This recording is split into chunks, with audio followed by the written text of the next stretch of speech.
Hey guys, Level Cap here. Today we're taking an in-depth look at the stealth mechanics of Assassin's Creed Origins. Thanks to Ubisoft for sponsoring this video. If you want to check out Assassin's Creed Origins, click the link in the top of the description. Probably the biggest change in Origins from previous Assassin's Creed games is Senu. She's your character's eagle that can be used to spot enemies and objectives. In previous games you had eagle vision, which only worked from the player's perspective and had somewhat limited range.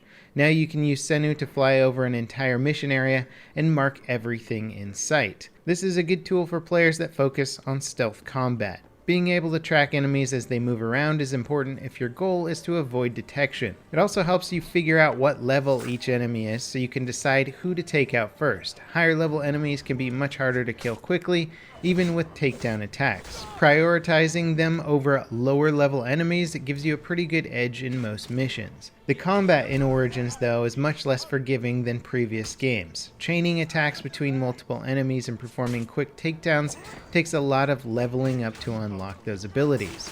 Fortunately, Origins offers plenty of quick side quests to complete in between the main story missions. Taking time to complete those side quests, exploring areas to unlock additional XP, and unlock abilities that give you XP for certain kinds of kills will get you the abilities you need very quickly. The Hunter and Warrior branches of Origin's skill tree are where you should put most of your points in. Some of the good Hunter abilities to take early on are Headshot XP, Arrow Retriever, Bow Bearer, and Assassination XP.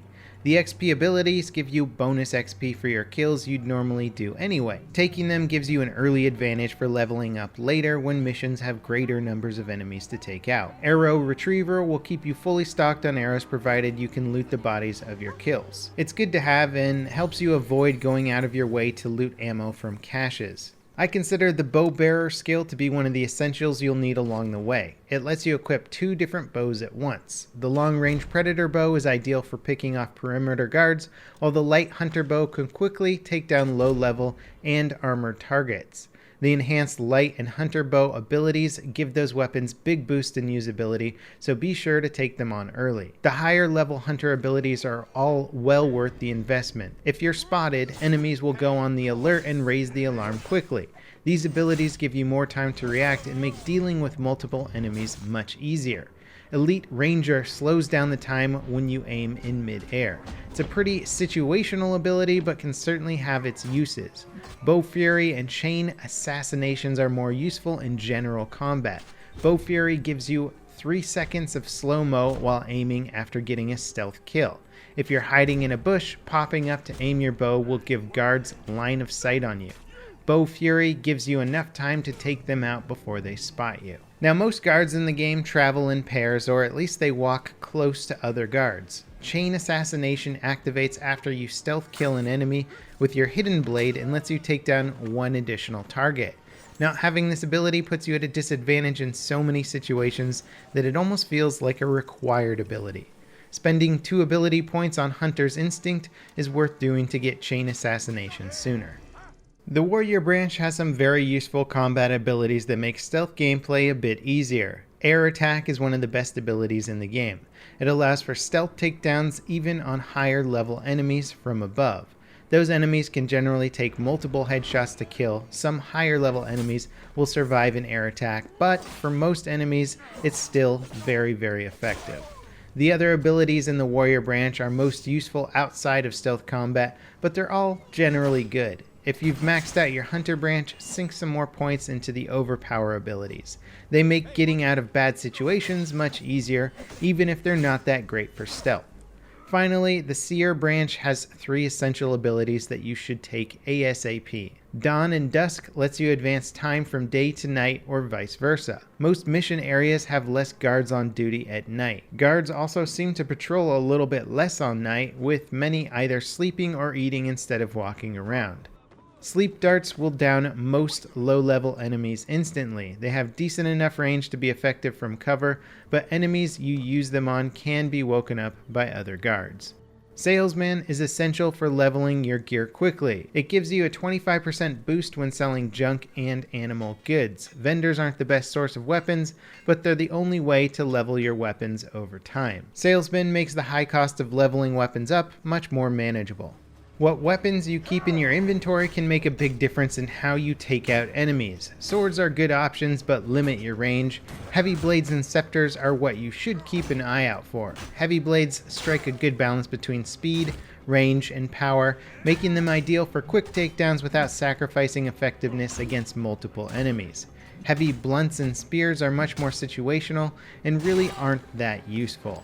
As for bows, the Predator bows are where it's at for long-range takedowns. They do serious headshot damage against low-level enemies, which are the enemies you'll typically find guarding the perimeter of most areas. For the higher-level enemies, the Hunter bow deals bonus damage if you charge your shots. Light bows are probably the most general-purpose bow of all ranged weapons, but they aren't that great for stealth as they take multiple shots to kill with.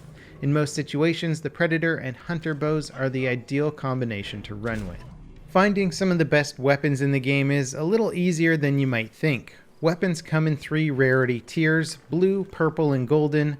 Blue weapons are common and only have 1 attribute that boosts their effectiveness, while purple weapons are rare and offer an additional attribute. Golden weapons being the least common, they're called legendaries and can have up to 3 different attributes. Now, papyrus puzzles are riddles scattered throughout the map that reward you with legendary loot when you solve them. All you have to do is find the puzzle and then figure out where the riddle is telling you to go. There are guides online that give the locations for every puzzle's loot if you're stumped or feeling lazy. Solving papyrus puzzles and then leveling the items that you receive at a blacksmith will ensure you always have the most effective weapons at your disposal. Now, when it comes to actually doing missions, your first step should always be to fly Senu around, marking all enemies and objectives in the area. A good stealth run is easily messed up by a guard that takes you by surprise. Once you have all the enemies marked, pick a point of entry somewhere that is lightly guarded. Use your bow to pick off nearby enemies and make your way inside. Most mission areas offer some form of cover or verticality that can get you around guards unseen. Hiding bodies also really helps keep the guards from going on alert. Drag any bodies in the open to areas of cover like bushes. If you've been spotted by a guard in close proximity, you should have enough time to take them out before they raise the alarm or alert other guards. And if you're worried about some reinforcements, you can booby trap the bonfire so that they explode when lit. This will likely set the guards on alert, but they won't be able to call for reinforcements. Another useful tactic is making noise to attract guards. You can do this while you're in cover. This is a great way to separate groups of enemies from each other, but if you assassinate one guard in view of another, the second guard will go on alert before you can kill them, unless you have the chain assassination ability unlocked, of course. Basically, your goal should be to isolate and kill targets one at a time whenever possible. Avoiding guards not in your path to the objective is generally a good idea, especially if hiding their bodies is a problem. You really don't have to kill that many guards, if any, to complete some of the missions. Once you complete your objectives, escaping unseen will probably require taking an alternative route out. Your best option is almost always up and out. Anyway, that pretty much wraps it up for this Assassin's Creed Origins stealth gameplay guide. I hope it helps you guys get into some of your stealth, sneaky beaky gameplay. As always, thanks for watching, and I'll see you next time. This is Level Cap, signing off.